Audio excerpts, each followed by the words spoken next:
Is power on the political stage measured solely by the intensity of late-night tweets or by the calm grace maintained during times of crisis? Two different leaders, two completely contrasting characters, both occupying the most powerful seat in the world. On one side, Barack Obama, known for his eloquence and institutional grace. On the other, Donald Trump, spewing fury from his social media accounts at midnight. Today, the plates are shifting in American politics. As Trump's closest allies distance themselves from him, his self-created foreign policy illusions are crumbling one by one. In short, the wind sown in the past is returning today as a political storm. This power struggle affects not just America, but global geopolitics, and therefore, the future of us all.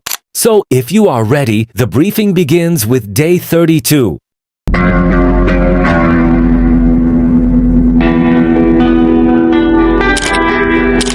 To understand the root of it all, we need to go back a bit, to 2015.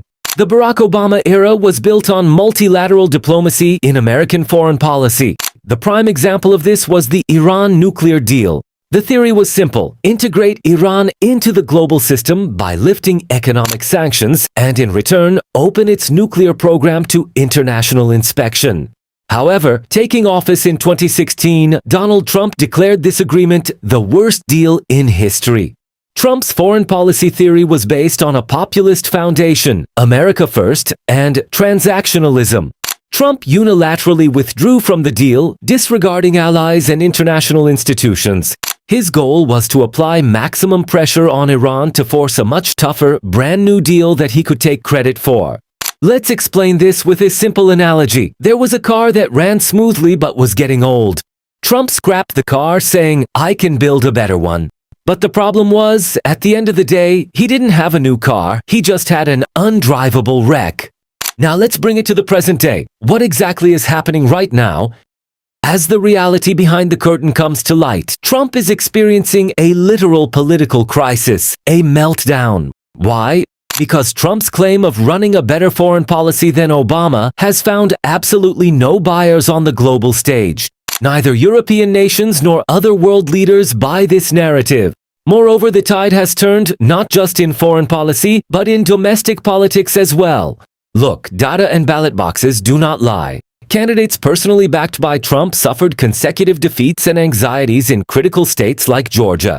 His political allies are abandoning ship. Even Trump's former Vice President Mike Pence now steps in front of the cameras and sharply criticizes Trump's foreign policy moves. Even more strikingly, the patience of the conservative elite, the core pro-Israel supporters who used to be Trump's strongest stronghold, is running out.